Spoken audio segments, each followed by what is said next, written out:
can we do for you? We'll suppress the shit out of him!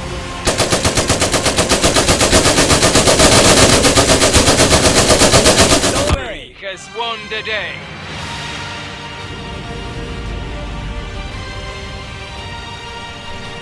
Hey guys, I'm Joshua Vidovic from Vidovic Arts, and today's episode was actually requested by Iron Harvest themselves. We've got the heavy machine gun walking turret from Iron Harvest, the game.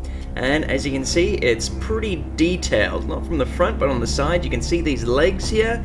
They were a lot of work, and the supports that were underneath it were really difficult to clean out. So the model that you'll be able to print won't exactly look like this one here. You'll have the characters that are holding the turret be separated, just to make printing a little easier. So let's have a look at how this model was made, and then we can get into painting it.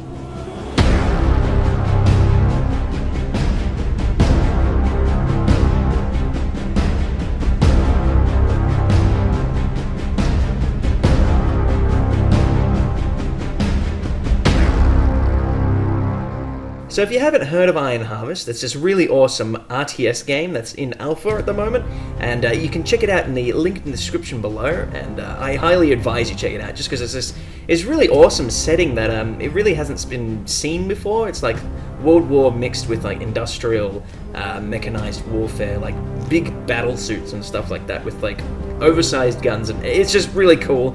Go check it out. As you can see, this model is just a turret, but the cool thing about it is it's got those little legs. So when the guys walk it, the legs move. And I think that's a really awesome idea. It's just really unique. And it was just an awesome model to work on. Now, the legs themselves were a real pain in the butt to work on. I couldn't really get my head around it. I pretty much based the entire model off a picture. And it wasn't enough to go on, but I did my best, and I think I stayed true to what the original model looked like in the end. And when it came to the actual characters that are walking the turret and shooting the turret, I just used models that already existed, which were the little dudes that are in the previous video, which will be right here in the corner that you can watch. And you can also download these and print these up yourself.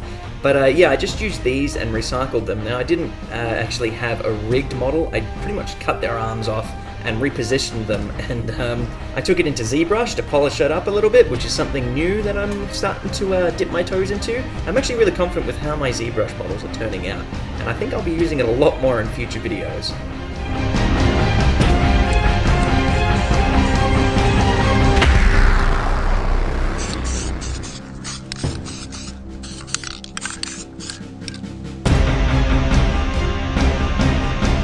So I did my usual flat black undercoat with the spray can, as you just saw, and then I went in with Citadel paints, which are Warhammer paints that you get at Games Workshop, and I use these paints for everything. So I painted all the mechanical parts with a gunmetal, and then I painted the guys with their color scheme, which is a blue, grey hat, and obviously like normal flesh tones for the skin and everything. Now, there were two different variants of the turret itself. There was a picture with the armor being like a green, and in the actual game now, it's kind of like a bolt gun scratched up metal look, and I wasn't really happy with how that looked, so I decided to go with the Polania faction's green coat for that armor. I personally think it turned out much better looking because you could match them with the other units that already exist that I've already painted up.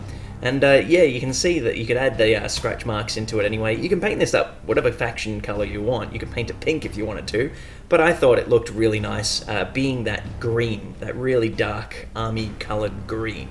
Now with the base, I used that compound that I made with the plaster and the paint and the sand, so it's pretty much always ready to go. I can just wipe it on, and I didn't even glue these guys to the base. I just stuck them straight to the plaster. How cool is that? I mean, it worked out really well. I'm really happy with that. So that's it right here. That's the end of the model. Now, if you want to make one of these for yourself, all you got to do is head down in the description below. There's a link to a Thingiverse model. Now there's 5 parts and the base. So if you want to make this, you just gotta, I think it took around 6 hours to print up. It's a really easy model to work on, paint. To actually pull it apart, this is like a heads up, you're gonna have to use supports. Now the supports are really difficult to clean, so if you want, I'm gonna post it as one solid model and the model of multiple different parts. and it's completely up to you how you want to print it. But yeah, I'm really impressed with how this little dude turned out, and I'm hoping to see some of you guys print some up for yourself, and I want to see how they turn out.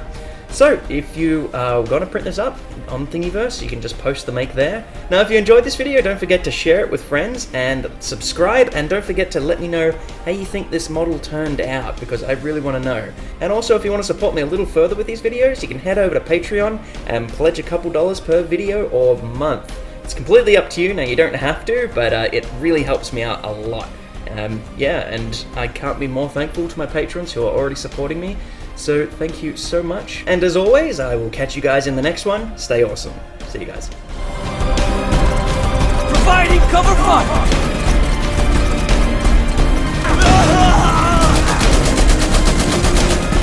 MG taking fire!